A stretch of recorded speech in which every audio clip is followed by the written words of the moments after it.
자, 이 부동산 활동의 속성을 보면은, 자, 우선은 부동산 활동을 하게 되면은 이 체계화된 여러분 지식의 원리를 알아야 돼. 여기 지금 배우는 게 이제 여러분 원리잖아요. 이 이론입니다. 그걸 우린 전문용어로 뭐라고 하냐면은 과학성. 이 체계화된 이 지식의 원리인 과학성. 그럼 그 지식을 이제 원리를 알았으니까 그 지식, 이론적 분야의 지식을 어디에? 여러분 실무에 또 적용을 해야 돼. 여러분 현장에 가서 확인도 하고 실무에 적용을 해야 돼. 그 체계화된 지식의 원리를 응용하는 과정에서 숙련, 기교, 스킬이라고 하는데 이 숙련, 기계의 관점에서는 뭐를?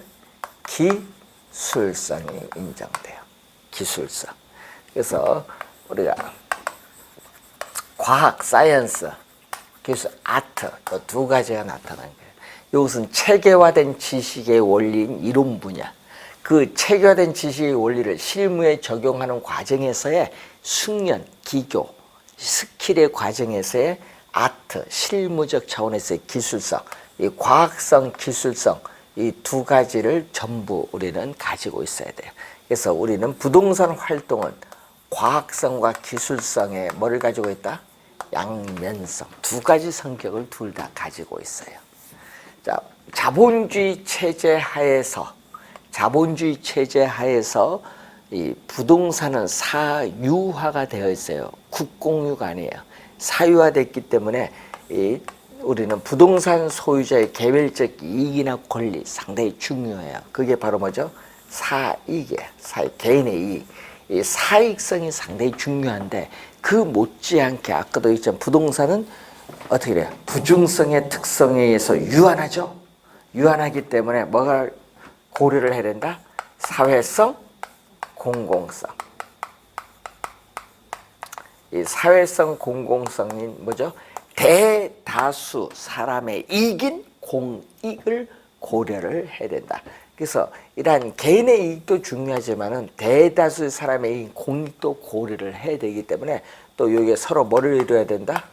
사익을 너무 강조하면은 공익이 경시가 되고 공익을 너무 강조하다면은 어때 자본주의 사회 근간의 사익이 무시될 수도 있기 때문에 이게 어떻게 조화를 이루느냐 이게 상당히 중요한 개념.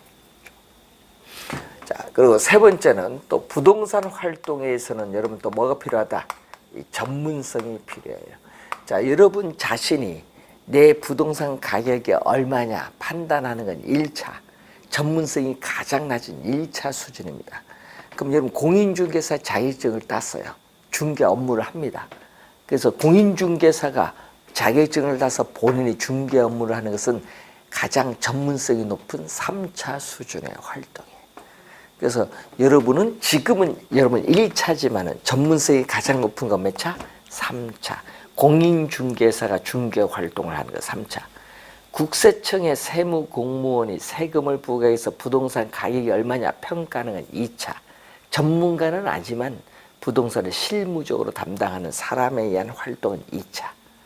그래서 여러분은 몇 차? 중개사 자격증 따야 중개를 하면 3차.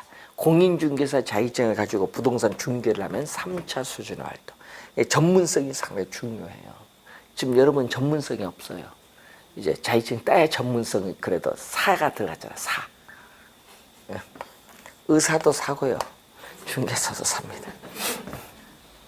또 부동산 활동에는 고도의 어떻게 돼요? 전문성 못지않게 뭐가 필요하다? 윤리가 필요해요. 이 종업원과의 관계를 의미하는 고용 윤리, 동업자와의 관계 또는 동업자 단체, 전국 부동산 중개협회가 있거든요. 이 동업자 단체와의 관계를 의미하는 무슨 윤리? 조직 윤리. 그리고 매도 의뢰인, 매수 의뢰인과의 관계를 의미하는 서비스 윤리. 그리고 일반 대중, 공중을 대상으로 하는 공중 윤리. 네 가지 윤리가 있어요. 가끔 요 윤리 네 가지가 가끔 또 시험에 출제를 하게 됩니다. 윤리는 가끔 여기 시험에 나와요. 윤리의 유형. 자, 다섯 번째는 부동산은 또 여러분이 저번 주에 배우셨던 토지의 특성 중 부동성에 의해서 어떻게 돼요? 위치가 고정되어 이동하지 못하기 때문에 토지를 거래할 때는 토지에 관련된 자료, 토지 대장, 임야 대장, 항공사진, 지적도, 임야도 이걸 수집을 해서 분석을 해야 돼요. 그래서 그걸 우리는 뭐라고 하죠? 정보활동. 정보활동. 예? 분석하는 것. 자료를 수집해서 분석하는 정보활동이 또 중요하고, 또 부동산 활동은 대물. 자, 부동산 활동은 부동산이라는 물건, 부동산이라는 물건을 대상으로 하는, 부동산이라는 물건을 대상으로 하는 대물 활동의 속성을 가지고 있고, 또 부동산 활동의 주체는 누구? 인간. 그래서 부동산 활동의 주체인 인간을 대상으로 하는 또 무슨 활동? 대인 활동. 대인 활동 속성을 또 가지고 있어요. 자, 그리고 우리는 부동산은 또 부동성, 위치가 고정되어 있고, 또 대물, 물건인 부동산이라는 물건을 대상으로 하는 활동이기 때문에 토지가 위치에는 현장에 가서 확인하는 무슨 활동? 임장 활동이 있다. 임장 활동. 예? 현장에 임하라. 토지가 속해 있는 현장에 확인을 해야 한다. 임해서. 임장 활동. 임장 활동을 소홀히 하면요, 거래 사고가 나타날 가능성이 많고 또 책임 문제가 발생을 해요. 사고 발생하면 여러분 우리 중개업소에 뭐 1억 원 보증보험 가입돼 있거든요. 공제조합에. 그래서 그 보상을 해주는 거예요. 그래서 임장 활동 진짜 중요해. 그리고 8번째는, 8번째는 부동산 활동은 아까 했지만 수평 공간, 예? 지중 공간, 공중 공간을 대상으로 하는 3차원. 3차원의 뭐죠? 공간 활동. 3차원의 공간 활동성을 가지고 있다. 그리고 부동산 활동은 또 뭐에 있어서? 영속성이죠. 영속성의 특성에 있어서 공간 활동도 있지만은 부동산으로부터는 수익은 영속적으로 발생하기 때문에 부동산 활동 시에는 장기적인 배려가 필요하다. 장기적인 배려가 필요하다. 배려의 장기성. 자, 부동산 활동은 자, 건물 몇 층까지 지을 수 있냐? 기술적 측면. 건물의 가치가 얼마냐? 경제적 측면. 건물 짓는데 제한이 있느냐? 법률적 측면. 기술적, 경제적, 법률적 측면에서의 무슨 활동? 복합 개념적인 활동.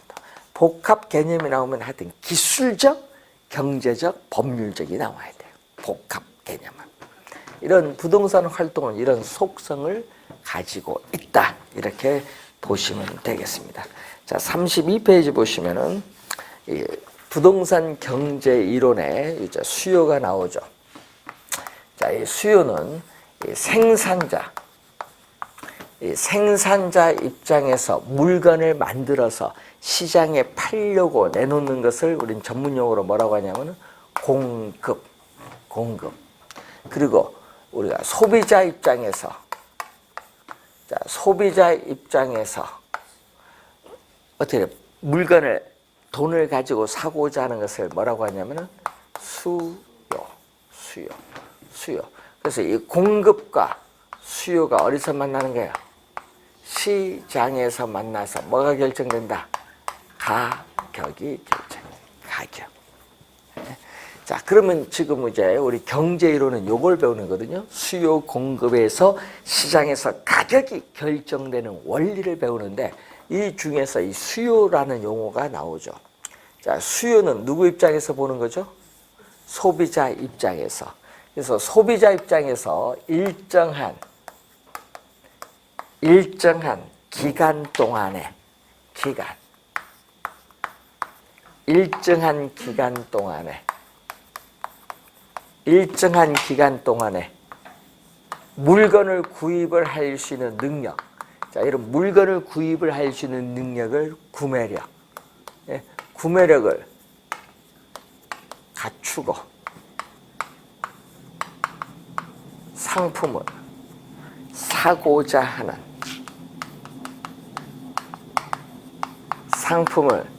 사고자 하는 욕구를 우리 뭐라고 한다?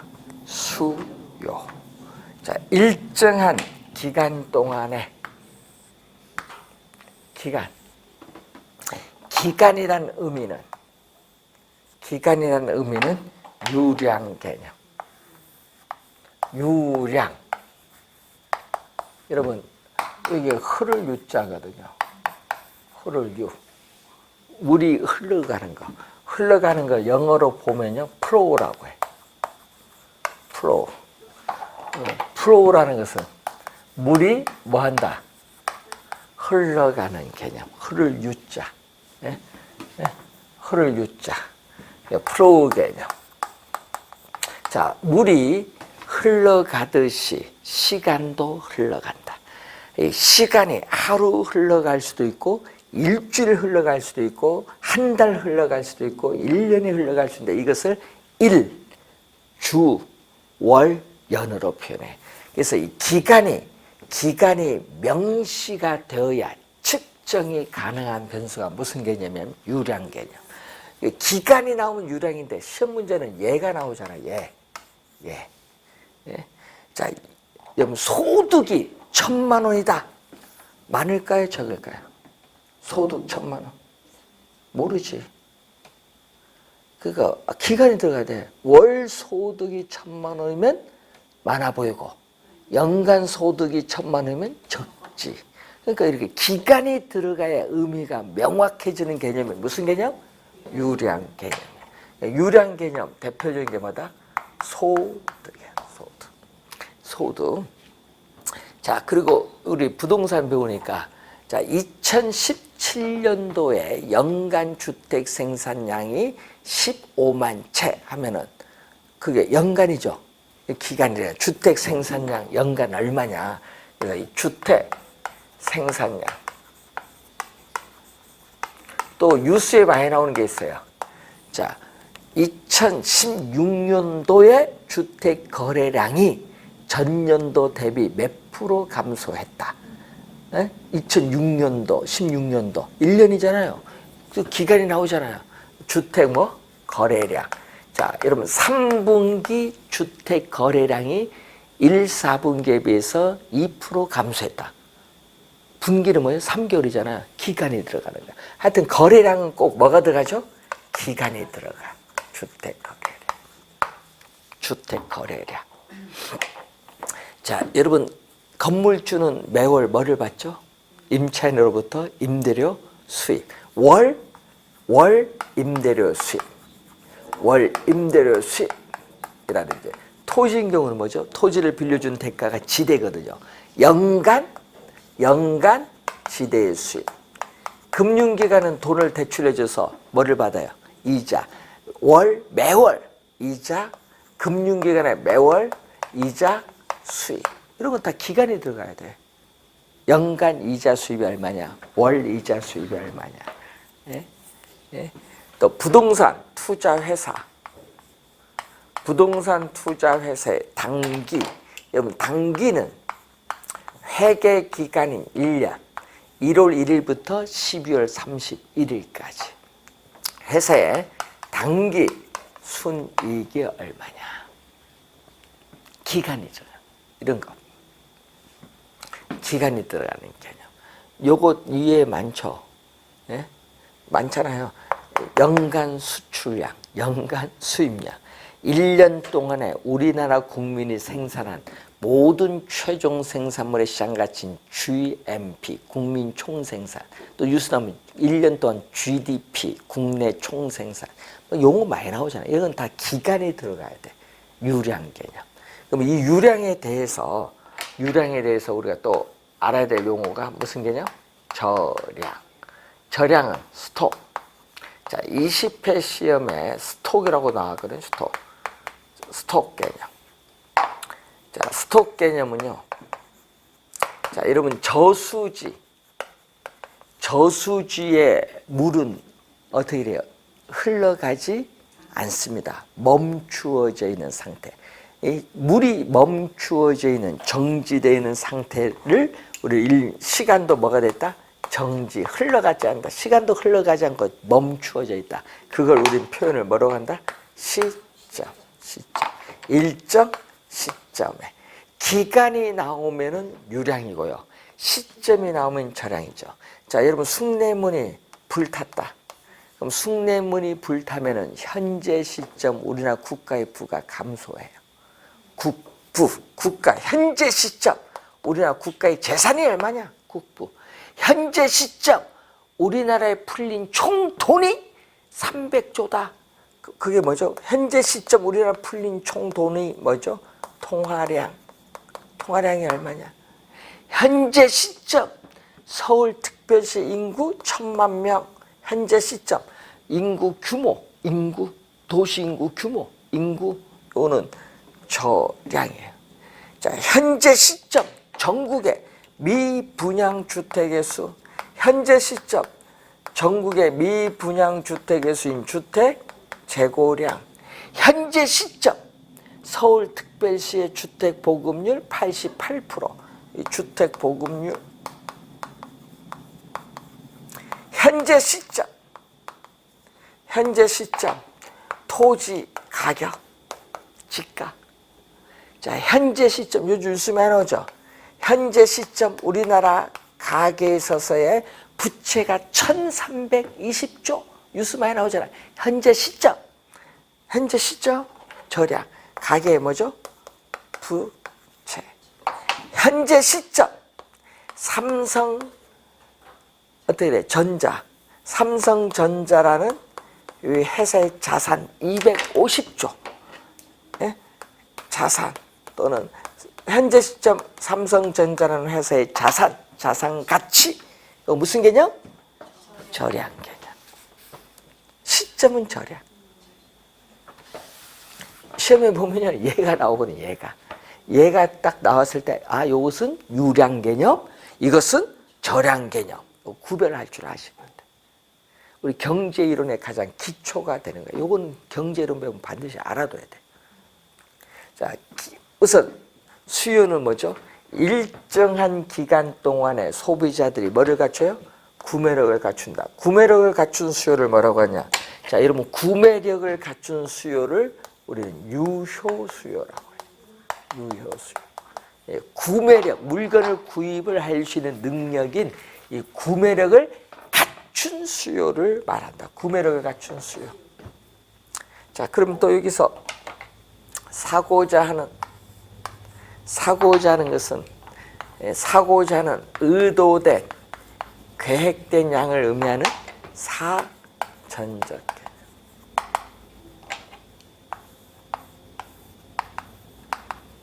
자, 의도된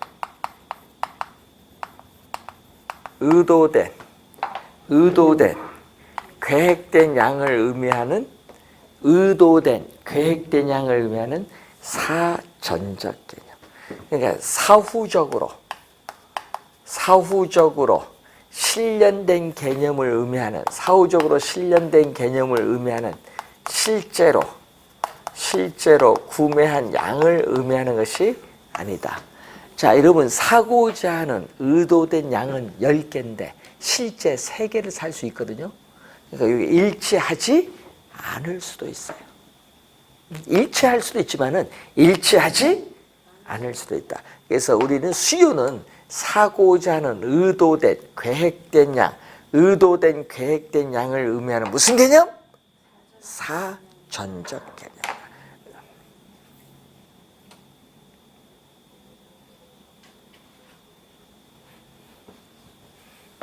수요의 개념이에요. 자, 그런데 여러분 수요량이란 용어가 있거든요. 수요량. 그러면 수요와 수요량은 같은 용어가 아닙니다.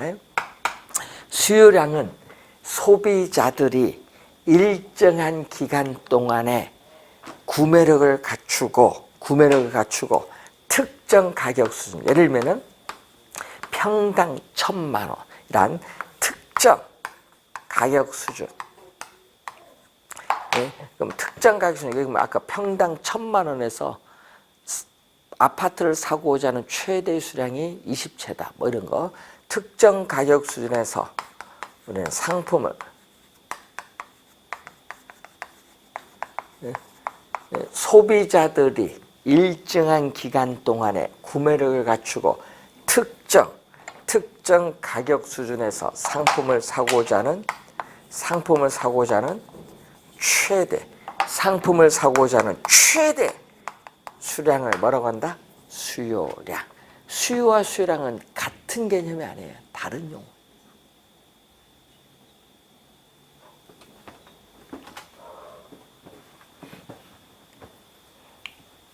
수요량은요 21회 시험에 출제했고요.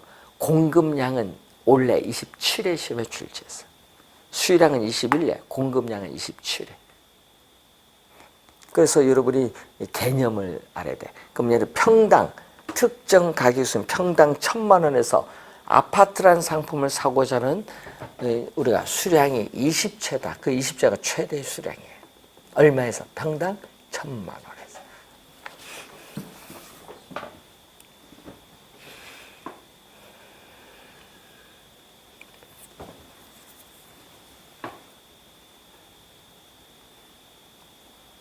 자, 우선은 이 수요량의 개념 한번 확인했습니다. 수요의 개념, 수요량의 개념을 한번 우리가 확인한 내용이 되겠습니다. 자, 그리고 여러분 교재에 33페이지 보시면은 수요의 성질상 분류가 나오는데 거기에 2번에 보면 가수요가 나오거든요. 이 가수요는요, 투기적 수요예요. 투기적 수요. 그러니까 여러분이 우리 박정희 대통령께서 투기적 수요라고 하니까 투기를 꼭 유발하는 것처럼 들린다. 뉴스 신문에서 투기적 수요, 투기성이 강한 수요란 말을 speculative demand거든요. 이걸 쓰지 마라. 그래서 다른 용어로 좀 써라. 방송이나 뉴스 이런 신문에. 그래서 만든 용어가 가수요예요. 그래서 만든 용어. 우리나라에만 있는 용어예요. 원래는 이걸 투기, speculative, 투기성이 강한 수요, 투기적 수요를 번역한 거예요. 가수요, 가짜 수요다는 얘기예요. 요거에 대해서 실제 수요, 실수요라는 말이 있어. 요즘 뉴스 보면 우리 아파트 실수요자들 뭐 이런 얘기예요. 그 실제 수요를 나타내는 사람들.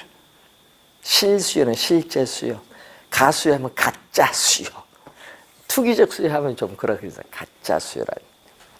예? 그러면 실질적 수요라는 게 있거든요. 거기 보면 실질적 수요 1번에 보면요. 부동산 시장의 가격 경쟁에 실질적으로 참여를 하고자 하는 수요가 실질적 수요인데 이 실질적 수요가 바로 무슨 개념이냐 하면요. 유효 수요의 개념. 여러분 유효 수요는 아까도 무슨 개념? 유효 수요는 예? 유효 수요는 실질적인 구매력을 갖춘 수요예요.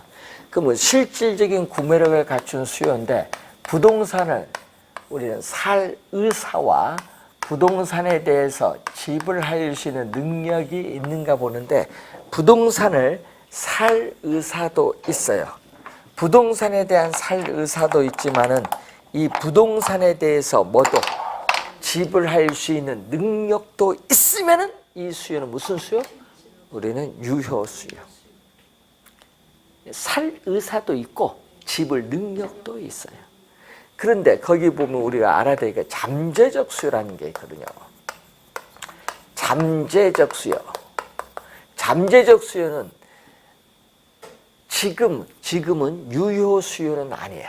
지금은 유효 수요가 아니라는 것은 유효 수요는 지불 능력이 있어야 되는데 지금은 유효 수요가 아니다. 그럼 지불 능력이 있다 없다? 없어. 지금은 지불 능력이 없어. 유효 수요가 아니야. 그렇지만 가까운 미래 조만간 뭐가 된다? 유효 수요화할 수 있는 예비적 상태에 있는 수요야. 그러니까 살 의사는 있는데 조만간 뭘 지불 능력이 생긴다는 얘기예요. 지금은 지불 능력이 없지만 이런 수요를 무슨 수요? 잠재적 수요야. 그런데 왜 중요하냐 하면요. 부동산은요. 택지, 땅을 매입을 해서 택지 조성해서 아파트 지어서 공급하는데 최소 7년에서 10년 걸려요. 땅 매입까지 들어가면은. 그런데 문제는 수요는 바로 나타나지 아파트 수요. 10년 걸리면은 가격은 계속 오르지 그 기간 동안에. 그러니까 공급에는, 부동산 공급에는 시간이 오래 걸려요. 시간이 오래 걸리는 거래요. 그러니까 건설업체가 부동산 공급을 아파트 몇 채 공급할 거냐 할 때는 공급해서 완공할 거 아니에요. 아까 10년 걸리잖아. 땅 매입까지. 그럼 아파트 짓는 것만. 아파트 택지를 건설업체가 국가로부터 매입을 해서 아파트 지어서 공급한 데까지도 한 3년 걸려요. 그러면은 그 3년 시간 동안의 수요는 나타날 거 아니야. 그걸 고려해야 돼.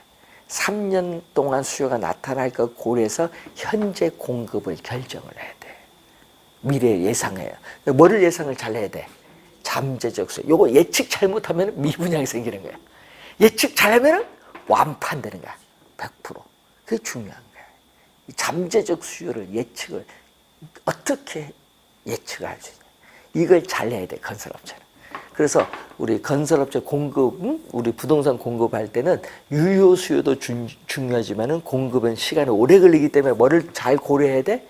잠재적 수요 고려해야 돼. 그래서 이 두 개가 중요한 용어예요. 중요한 용어.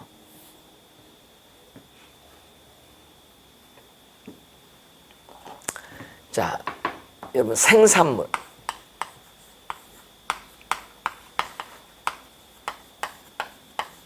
자, 생산물이 거래되는 시장. 그럼 예를 들어서 생산물 시장의 대표적인 거.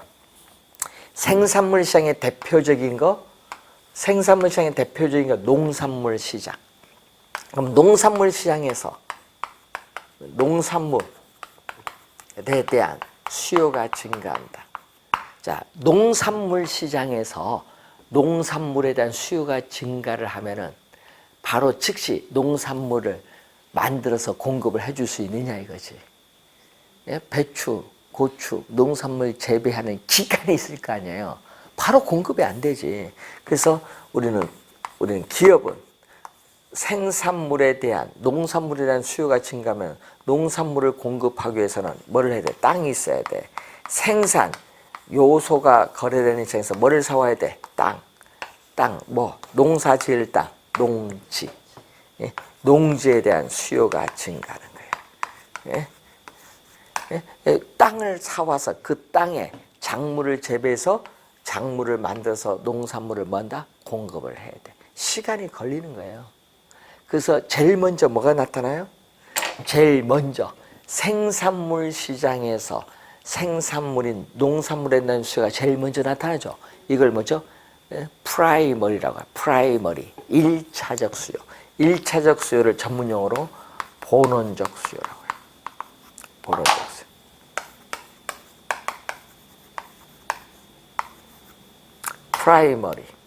프라이머리는 1차적인 수요를 본원적 수요, 전문용어예요.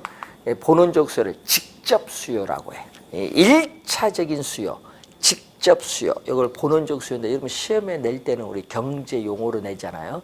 그럼 경제 용어 쓰는 용어가 본원적 수요라는 용어죠. 본원적 프라이머리 뭐죠?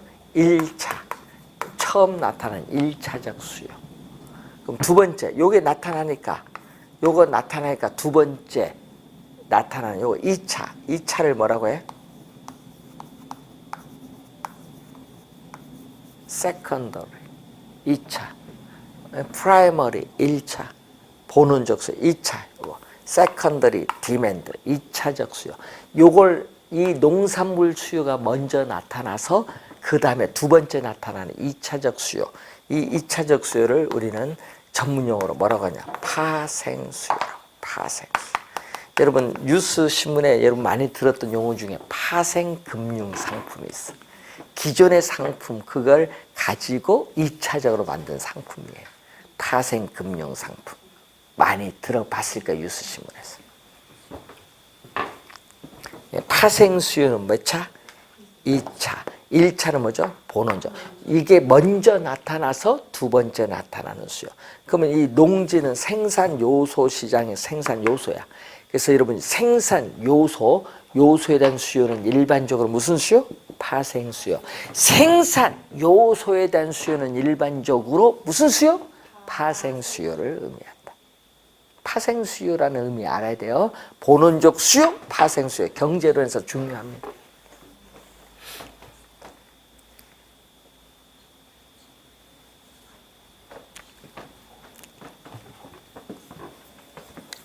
자, 그리고 이제 여러분이 거기에 수요 곡선과 수요의 법칙이 나오죠.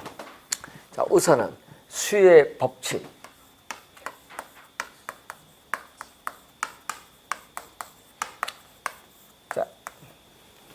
자, 여러분이 수요의 법칙에서 여러분 부동산 상품은 진짜 중요한 특성이 있거든요. 자, 여러분 부동산 상품에 있어서의 부동산 가격, 요즘에 요게 좀 용어 하나 알아둘 필요가 있는데, 부동산 상품에 있어서의 가격은 부동산 시장에 수요가 없어요. 부동산 시장에 수요가 거의 없다. 전무 거의 없다 하더라도 여러분 뭐가 있어요? 부동산에 대한 담보 능력이 있거든요.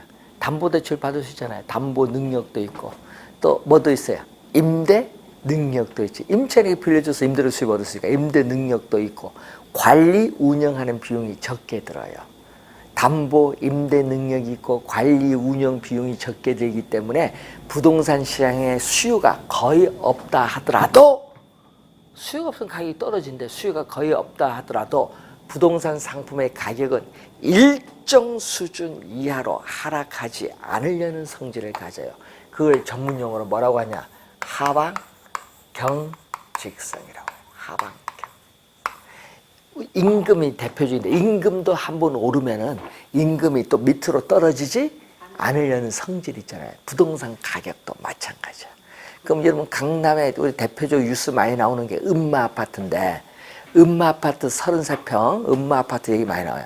음마아파트가 지금 현재 얼마? 우리가 2억이거든요. 그럼 12억이, 그래서 우리가 어떤 분이 금매물로 나와서 8억에 거래가 됐어요. 그러면 8억 거래됐어요. 특이한 게 1년에 한 번 거래했다. 8억. 그러면 그 음마아파트 가격이 다 8억이야. 층수 관계없어. 네? 8억이야. 그러니까 욕 엄청 넘었겠죠. 금매물 냈다. 그러니까 금매물 내놓기 전에 아파트 분유에 신고를 해야 돼. 내가 금매물 하니까 누구 살 사람 있느냐. 12억인데 내가 금매물로 8억에 내놓으면 요거 넘으니까 10억에 살 사람이 있냐 물어. 살 사람이 있어 분명. 네, 있어. 2억 버는데? 사면은 세금 내도 1억 벌어. 세금. 취득세, 양도세 나중에 처분될 때 해도 1억 벌어. 1억 열이야. 여러분 개인이 한 푼도 안 쓰고 먹고 한 푼도 안 쓰고 모으면 10년 걸릴 돈이야. 그게 어디야. 그러니까 1억이라는 돈이 쉬운 게 아니야. 그렇잖아요. 그런데 문제는 어떤 분이 미친 사람 하나 있어. 갑자기 평균 10억 거래된다. 어떤 분이요. 갑자기 나는 무조건 나오는 것 비싼 가격 주고도 사라. 그래서 음마아파트 15억에 샀어. 그럼 갑자기 15억이야. 이게 우리나라 가격이에요. 네? 거래가 잘 안 이루어지니까 1년에 드물게 한 번 이루어진대. 그게 거래 가격이야. 신고하잖아, 부동산. 그러니까 실거래가 신고된 게 올라오잖아. 그럼 여기가 대충 그 가격이구나. 이렇게 나오는 거야. 웃긴 가격입니다. 네? 우리나라 그러니까 웃긴 가격이 부동산 가격이. 실거래가 신고하다 보니까. 네? 아니 10억이 아니고 원래 10억인데 어떤 한 미친 사람 때문에 10억 할 수도 있고 어떤 미친 사람 8억 할 수도 있고 그런 거야. 근데 우리가 예를 들어서 우리 IMF 때 가격이 떨어졌잖아요. IMF 때 떨어졌잖아요. 그럼 떨어져서 올라가야 되잖아요. 올라가는데 원래 가격이 떨어졌다가 원래 수준으로 복귀하는데 제일 빠른 지역이 어디냐? 강남이에요. 우리나라에서는. 그래서 강남은 한 2, 3억 떨어지면 무조건 매입을 해야 되는 거야. 왜? 1년 이내에 다시 원래 가격으로 복귀하거든. 그럼 취득세, 양도소득세 내도 3억 떨어져서 다시 복귀하는 게 2억 버는 거예요. 그걸 몇 번 하면 본인은 어떻게 돼? 직장 안 다녀도 어떻게 돼? 30년 벌 걸 언제? 1년 사이에 번 수 있다 이거야. 그게 부동산이 그게 중요한 거야. 그래서 네? 어떻게 돼? 딴 주머니를 차야 되는 거야. 네? 딴 주머니 차야 돼요. 네? 그러다가 가끔 필요하면 돈이 이제 도깨비 방망이 뚝뚝 나와야지. 뚝뚝. 우리 이 남성분들 우리 친구들 옛날에 보면 뭐 비자금 뭐 어디 근데 비자금 만들면 다 걸려. 왜 걸리는지 몰라? 뭐 어디 숨겨뒀다 걸리고 어디 뭐 하다 뭐 그거 만들어? 친구한테 맡겨놓으면 되지. 친구한테 사기당해요. 그 소상한 사기도 안 쳐. 예? 옛날에는요, 그 부동산, 우리 금융거래 실명제 하기 전에는요, 친구 은행 있는 분 있잖아요. 통장을 하나 더 만들어. 그거서 카드 하나 만들어서 그거 갖고 비자금에서 물으면 요 법인카드다. 옛날에 그런 게 많았거든요.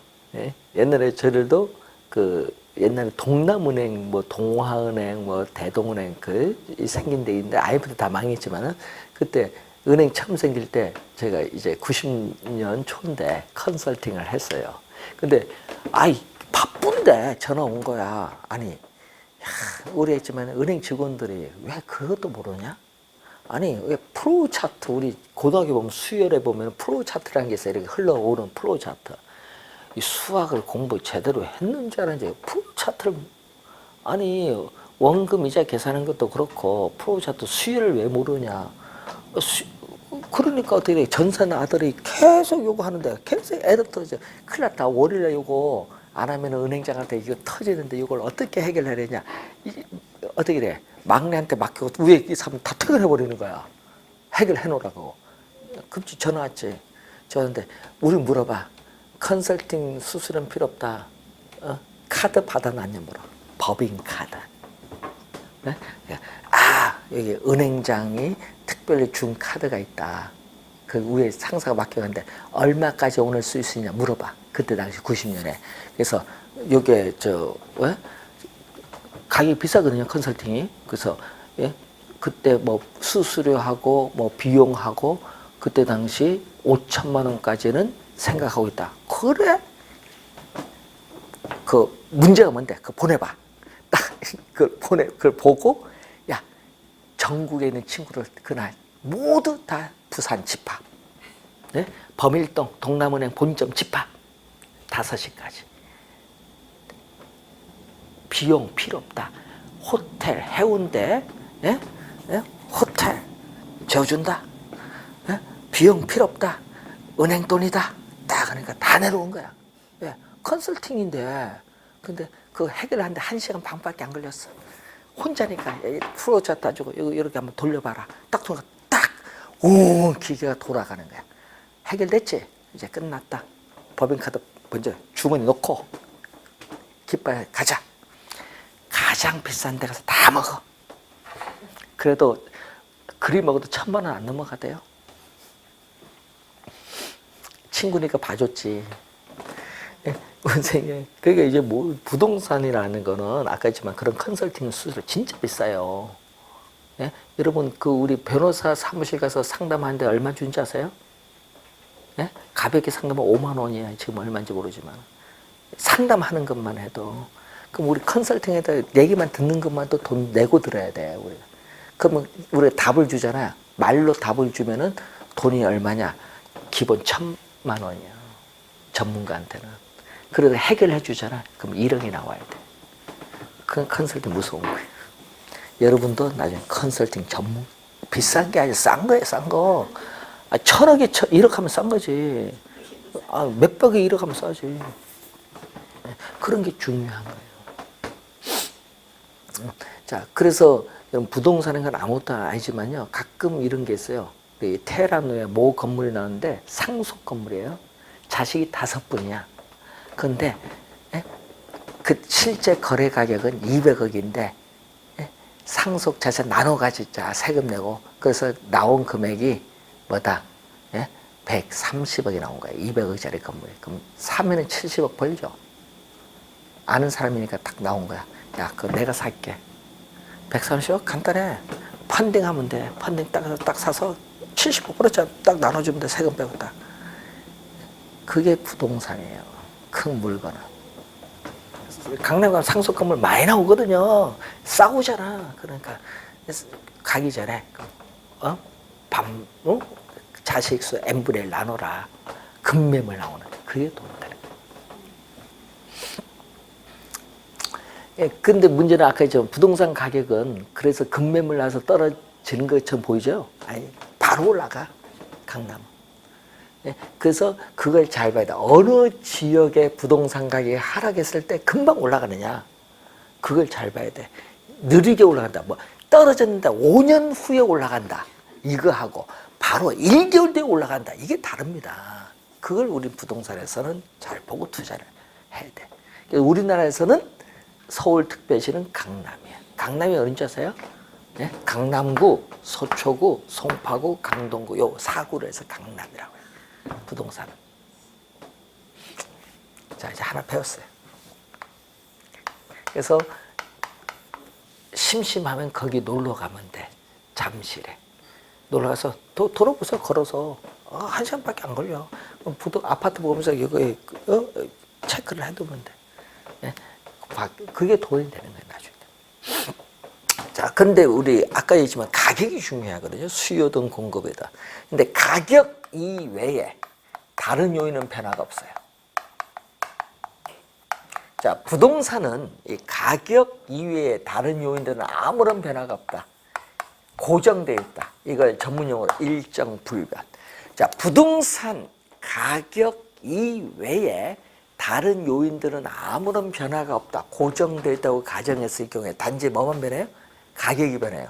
자, 예를 들어서 아파트 가격이 오르면 그 아파트에 대한 소비자들의 수요량은 뭐예요? 가격이 오르면 줄어들고, 반대로 아파트 가격이 하락하면은 그 아파트에 대한 소비자들의 수요량은 뭐한다?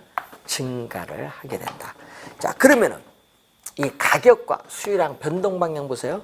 가격과 수요량의 변동 방향이 지금 반대로 변동하죠. 반대로 변동할 때는 우리는 경제 이론에서 마이너스라고 해요. 경제 경영 이론의 마이너스는 빼는 게 아니라 변동 방향이 뭘로? 반대로 변동한다. 작년에도 출제했거든요. 마이너스, 변동 방향이 반대로 변동한 마이너스. 마이너스를 뭐라고 하죠? 마이너스를 음이라고 하잖아요. 그럼 플러스는 양, 양, 음의 관계. 근데 반대로 변동하잖아요. 반대로 변동을 하기 때문에 반대로 변동하는 걸 우리는 역관계라. 음의 관계 또는 역관계에 있다. 그럼 수요의 법칙은 가격과 수요량 사이의 관계가 음의 관계, 역관계에 있다라는 거. 자, 그러면 이 수요의 법칙을 이렇게 직교 평면 좌표상의 그래프로 나타내. 이게 뭐냐 하면 종축인 Y축인데, Y축에서는 우리 경제로서는 일반적으로 뭐를 표현해? 가격, 프라이스, P. 오른쪽은 뭐죠? 수요량. 량은 퀀터티, Q. 수요는 디맨드거든요. 그래서 QD, 수요량. 디맨드, 수요. 퀀터티는 양, 수요량을 QD로 표현하는데, 자, 그러면은 이 수요의 법칙을 이렇게 직교 평면 좌표상의 그래프로 나타내야 되는데, 자, 예를 들어서, 자, 아메리카노 한 잔이 10,000원이다. 그러면 여러분 사 먹겠습니까? 안 먹겠습니까? 한 잔 10,000원. 안 사 먹지. 제로야. 10,000원일 때 뭐? 제로. 수요량은 제로. 10,000원일 때 안 사 먹어. 근데 10,000원이 가격이 떨어졌어. 예를 들어서 얼마? 8,000원 했더니 한 잔은 먹겠다. 한 잔. 근데 8,000원에 이번은 5,000원 떨어졌어. 5,000원 떨어졌더니 석 잔을 먹겠다. 그렇죠? 근데 5,000원이 아니다. 또 2,000원 떨어졌더니 소비자들은 몇 잔? 5잔을 먹겠다. 하루에. 예? 그럼 이런 점들을 쭉 연결하면 이게 바로 수요 곡선이에요. 이걸 수요 곡선을 D로 표현하거든요. 이 수요 곡선을 D로 표현하죠. 이렇게 커피의 개개의 가격과 뭐 수요량, 10,000원일 땐 제로, 8,000원일 땐 하나, 5,000원일 땐 뭐 셋, 2,000원일 땐 다섯. 이렇게 커피의 개개의 가격과 커피 개개의 수요량을 나타내 이 점들을 연결한 이 곡선이 바로 무슨 곡선? 수요 곡선이에요. 수요 곡선. 근데 수요 곡선은 여러분이 여기 그림 보세요. 요 종축 기준 오른쪽 갑니다. 오른쪽으로 가는 걸 오른쪽을 먼저 우, 왼쪽은 뭐예요? 좌우 하잖아요. 오른쪽은 우야. 그럼 종축 기준 오른쪽 갑니다. 우, 오른쪽 가는데 밑으로 가죠.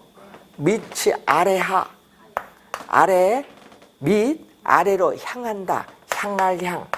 그러니까 오른쪽, 여기서 오른쪽으로 갈수록 밑으로 향하는 곡선. 그래서 수요 곡선은 일반적으로 항상이란 말 안 씁니다. 예외가 있기 때문에 일반적으로 우하향한다.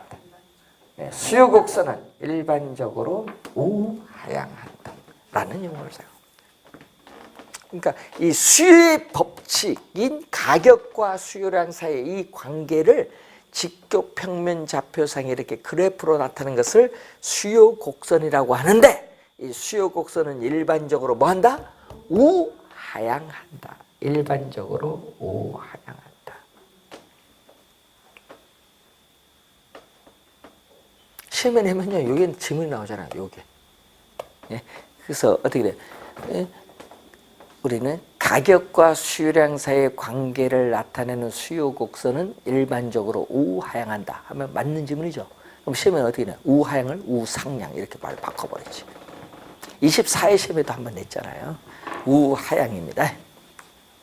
자, 그러면 요걸 기본적으로 여러분이 이해를 우리가 해야 되는 부분인데, 그래서 34페이지 가면은 이제 맨 위에 보시면은 수요량의 변화, 수요 변화가 나오는데, 이 내용은요 매년 출제합니다. 여러분 내년도 시험에 출제를 수요량의 변화, 수요 변화 요걸 내년 출제를 합니다.